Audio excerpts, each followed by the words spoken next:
As you know, I'm bullish on defense tech. I'm especially bullish in the drone space for a lot of different reasons. Both drones for one-way attack and drone systems for protection, which these days it feels like everybody hates us and we need as much anti-drone protection as we can get. So last month there were two large contracts awarded. Now, large is a matter of perspective, right? And $1 trillion spend, $500 million isn't that big of a deal. But to me, a $500 million contract's a big deal. And there were two of them that were awarded last month.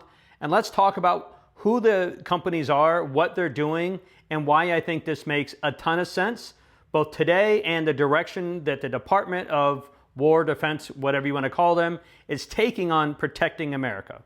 So the first contract we're going to talk about is AeroVironment's $500 million contract that was awarded to them last month, which will have a lot of different projects on it. But the main idea behind the contract is drone defense technology for the US government bases, Air Force, Army, whatever. And in fact, of that $500 million contract, the very first project for $80 million was to deploy AI-enabled drone defense technology for the Air Force.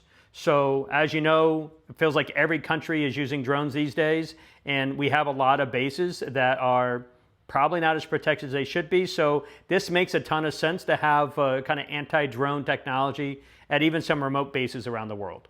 The next $500 million contract, and yes, another $500 million contract, went to CACI International for their defense system called Sky Valor.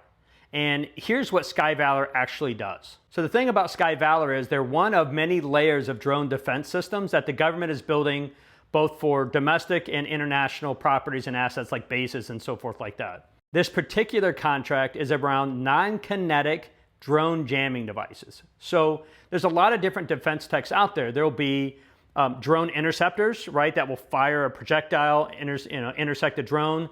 This one is a jamming device. And so I think what you're going to see is jamming devices, anti-drone technology where it's shooting projectiles. A lot of different layers is going to protect the United States, both domestically, internationally.